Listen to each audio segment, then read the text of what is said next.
the Glazov gang. Tonight, a very special guest, Nonie Darwish, the author of The Devil We Don't Know, The Dark Side of Revolutions in the Middle East. Nonie, welcome back to the Glazov gang. My pleasure. I was also going to introduce you as someone who almost became the Queen of Egypt, but also there's a rumor that you almost You mean became, the dictator? Yeah. Is it true you almost became the dictator of Egypt or the Queen of Egypt? Well, it's not a big difference. It's not a big it's almost the difference, same. right? Would you have liked to have been a queen, though? No. No? Not in Egypt. Not in Egypt, right? No. Leadership, any kind of leadership position in Islamic countries is very dangerous for your health. Okay. And we will refer to some of those themes this evening in our discussion. Nonie, this show was inspired and motivated by something that happened with us. We were driving out to Santa Monica the other evening to participate in the Counter Jihad activities on 3rd Street Promenade, and we got into a little debate about telling the truth about Islam. And I was saying how jihad denial and Islam denial is such a pernicious and toxic force, and how important it is to get the truth out and to say the truth about Islam. And you agree with me, of course, but you were also saying that the leadership in the West should not necessarily tell the truth about Islam. And we started to argue about that. Let's introduce to our viewers exactly what you were saying so you're not misunderstood. Yeah, well, the way I look at it is that diplomacy at the governmental level sometimes make a leader complement the culture, like Islam, for instance. So I can understand the position of Bush when he said Islam is a religion of peace. He didn't really go overboard about it, but he mentioned it. Obama said the same thing, but he went, in my opinion, overboard. Why are Western leaders trying to be very diplomatic when it comes to Islam? I think this is one tactic on how to handle Islam. How will the West officially, at the governmental level, treat Islam? This is a question that we have to talk about honestly, and it's causing a lot of frustration to the American people. Why are our leaders complimenting Islam? I kind of understand the position of Bush. I cannot understand the position of Obama, or I do not support the position of Obama. Bush said that one time only, that Islam is a religion of peace, but he had a very harsh and very serious policy regarding radical Islam and jihad, and he succeeded in making us feel safe. Obama, on the other hand, dealt with Islam, but he went overboard in complementing this ideology. And by doing that, the American people are now afraid. So there is really two ways of handling Islam in the West. Just a sec, Nonie, let me interrupt for a minute so we can get, just to crystallize some issues here. On one level, what you're implying, what you're telling us, is that if our leadership came out and told the complete truth about Islam, that this could have a negative effect even for our own interests, because doing so would do what? It will unite them. Right now, Islam is at a period of its development whereby Muslims are now questioning their own religion. There are people in Egypt today who are rejecting the Muslim Brotherhood. There are people even in Saudi Arabia who are questioning Islam. Many people are in the Muslim world. For the first time in the history of the Middle East, there are people who are leaving Islam in large numbers. And the West is caught in the middle of this Islamic awakening. And the West doesn't know what to do. So just a sec. So Nonie, so if our leadership, because that's what I want to say, you're not saying necessarily our media or truth tellers like us. This is why I want to crystallize. here. Our leadership, if it comes out and starts telling the truth in terms of what you and I say, in terms of what Robert Spencer's saying, we're going to unite them. Exactly. And you're saying it's in our interest to divide them, and perhaps even to have them not only fighting against each other perhaps, but to let some of the positive reformist elements perhaps prevail. Yes. But now, so where I come across and where we were arguing is that I would say, but at the same time, jihad denial is such a pernicious thing, because if our leadership is saying that Islam is a religion of peace, this is also very harmful, because it sets the stage for the Boston Massacre, for Nidal Hassan, for all these people to infiltrate our society and our government instead of being caught ahead of time. And you also recognize this. So you were saying that the leadership, while it doesn't tell the complete truth, because in some ways, if they're going to practice taqiyya with us, we also have to practice taqiyya with the Islamic world in some way. Yeah. But you said, okay, Jamie, on the one hand, our leaders must not say that it's the complete truth about Islam, but it comes with a two-edged policy. Let someone else do that dirty work. Okay, but while they say that don't tell the truth about Islam, you said a two-edged policy about immigration, etc., until they get their act together. Tell us about that. Whether our leaders say the truth about Islam or not, whether the politicians say, are diplomatic about it or not. Just a sec. Let you tell the truth. Let the people tell the truth. Let the media tell the truth, but not the leaders. Not the politicians. I can understand. But because we don't want to unite them. Yeah. Sorry, I'm interrupting But too much. unfortunately, Go we ahead. have a media that is taking the role of the politicians. They have endowed themselves with the responsibility of the government. That's why the American media is assuming the role of government, and wrongfully so. The American media should not assume the role of government. Okay, but while the government does not do what we should be doing, you talked about a certain plan that needs to be put into action. Talk about that. Whether our presidents or our senators or our politicians choose to be honest about Islam or not, they have to have the same policy. And this policy has to be to limit immigration from Muslim countries. We have to completely, until the jihadist problems are under control in the Muslim world. Because if Muslim governments have no control over their terrorists, how can we have control over their terrorists? Muslim governments themselves are in a mess.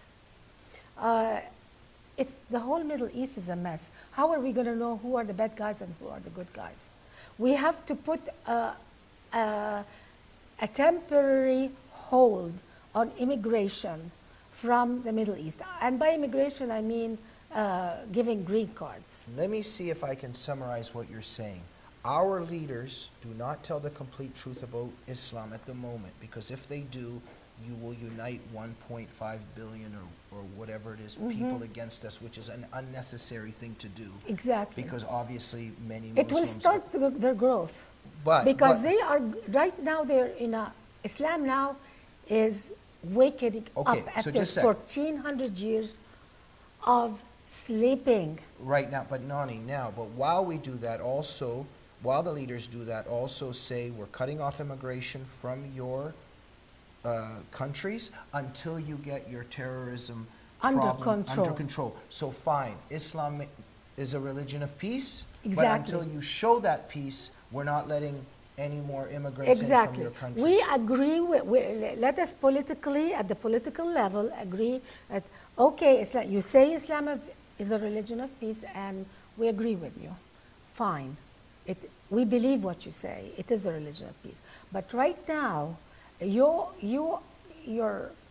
whole Middle East, the whole Muslim world is in such a chaotic situation whereby governments themselves cannot rule. There is chaos. Institutions are in a mess. People are leaving. People are escaping. There's beheadings. There is torture. There is Christians are escaping. Kurds don't know where to go.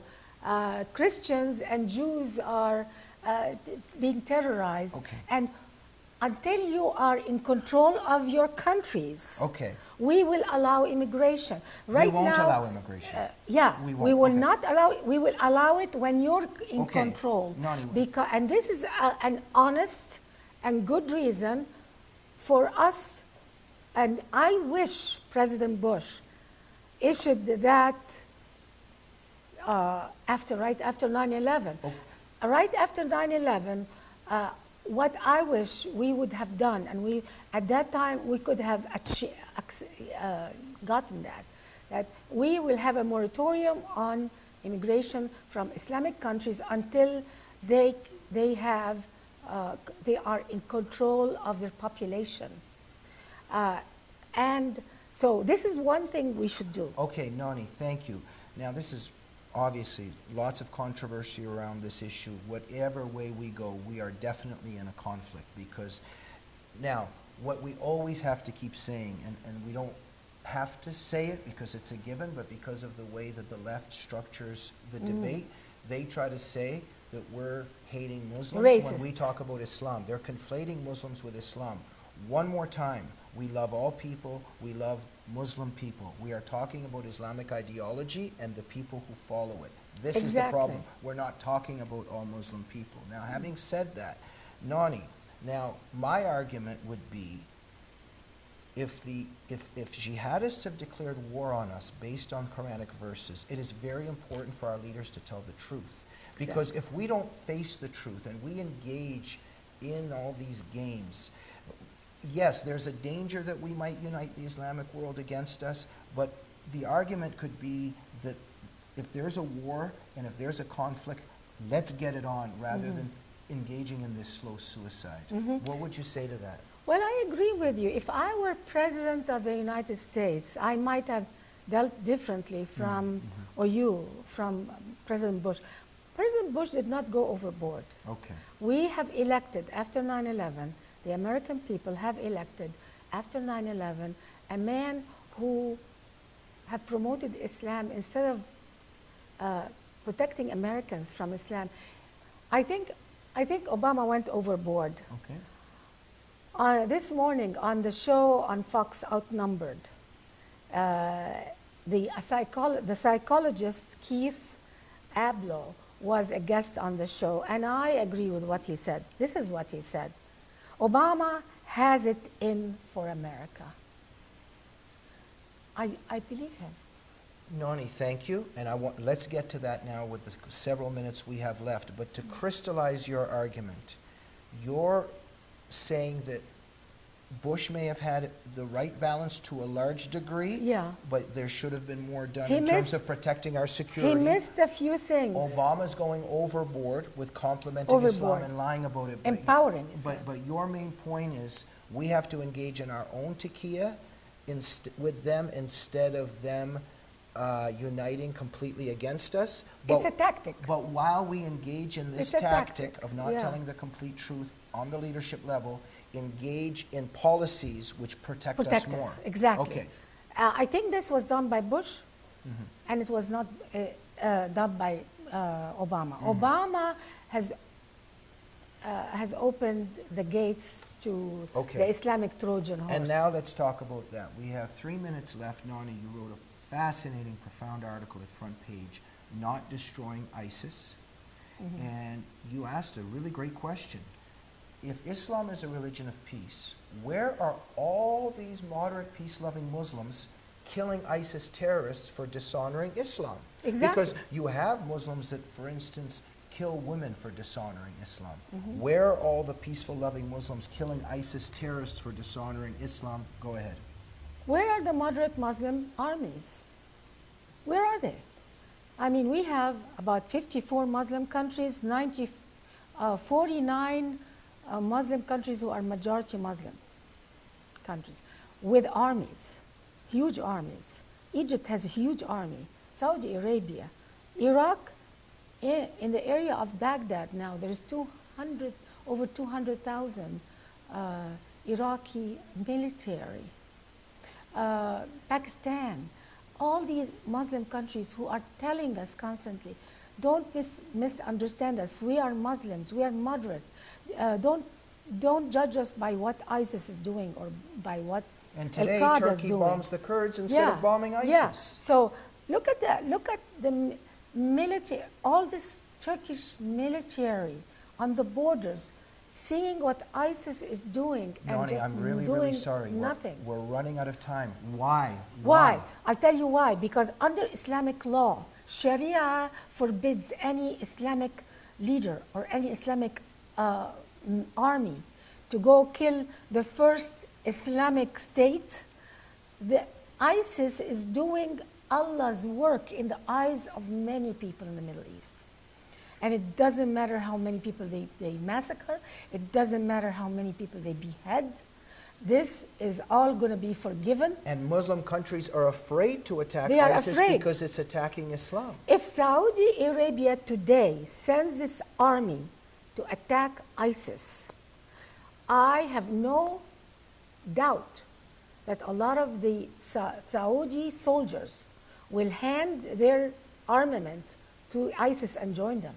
Nonie, does Obama and all these Muslim countries really want to destroy ISIS? Because they could do it in a half an hour. I'm not saying if they that, really wanted to. Let me tell you, I don't. The Obama administration does not want to destroy ISIS, and I hope. I said this in my article. I hope that the reason Obama doesn't want to have boots on the ground is because he thinks this is in the best interest of the United States.